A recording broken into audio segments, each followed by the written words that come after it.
के मंदिर पर जो बैठा है इसकी शकल सूरत ऐसा मालूम हो रहा है जैसे मेरा बेटा संदीप हो। लेकिन मेरा बेटा शिव जी के मंदिर पर क्या करेगा? इसके साथ एक लड़की भी बैठी है, लेकिन मुझे तसल्ली नहीं हो रहा है। नाम लेके बुलाता हूं, अगर मेरा बेटा संदीप होगा तो हो सकता मुझे पहचान जाए। कौन? बेटा संदीप।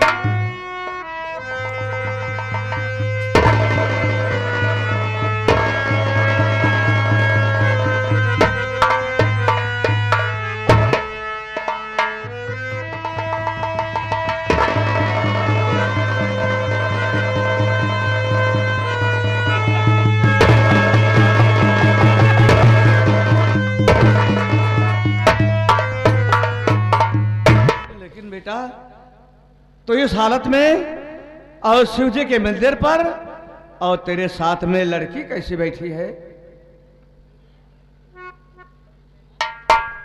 बाबूजी, आप जानना चाहते हैं कि हालत हमारी कैसी हो गई? तो एक दिन की बात है बाबूजी, एक दिन की बात है। मैं कमला भाभी का सर दबा रहा था बाबूजी, मैं बीमार भाभी का सर दबा रहा था। इतने में भंवर सिंह आ गया, कहने लगा, अरे संदीप, तुम दोनों देखने में देवर भाभी बने रहते हो, लेकिन अंदर अंदर दोनों प्यार करते हो। इतना ही नहीं बाबूजी, इतना ही नहीं, बल्कि कहने लगा, जो तेरे भाभी के कोख में बच्चा पल रहा है वो बच्चा किसी गैर का नहीं बल्कि तेरा बच्चा है।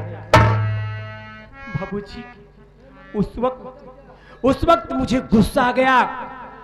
मैंने भंवर सिंह को 2-4 चांटा लगा दिया।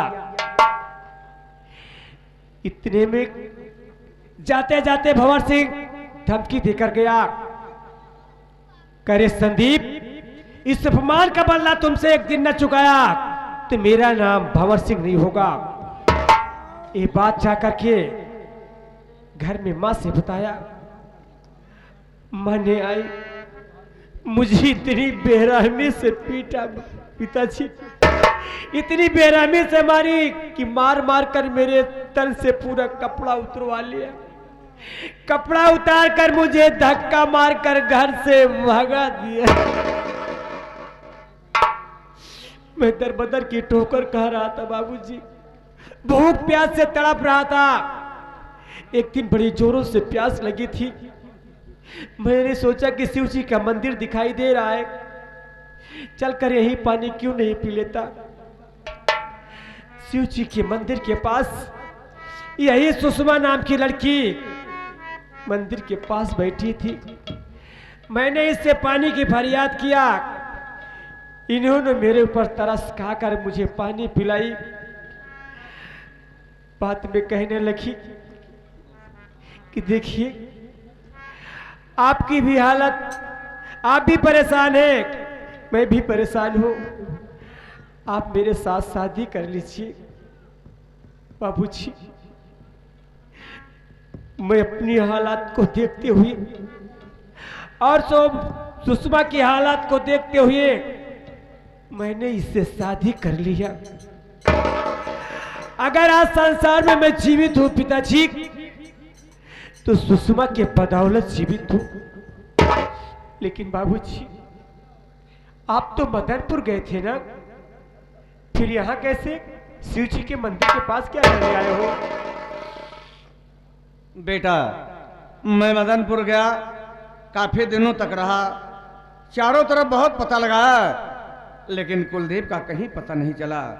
इसका मतलब भंवर सिंह जो कह रहा था वो सच कह रहा था। मेरा बेटा इस दुनिया में जिंदा नहीं है। घर वापस आ रहा था, रास्ते में क्या देखता हूं, तेरी भाभी फटे पुराने कपड़े में गोद में बच्चा लिए बैठी रो रही थी। मैंने सोचा बड़ी मुसीबत के सताई हुई औरत है, और इसके चेहरे शकल सूरत से ऐसा मालूम हो रहा है जैसे मेरी बहू कमला हो। मैं नाम लेके बुलाया, वो मुझे पहचान गई। कमला को लेके आया और तेरा भतीजा भूख से परेशान था। मैं तेरी भाभी को छोड़कर ये शिव जी के मंदिर पर तो सिर्फ मैं दूध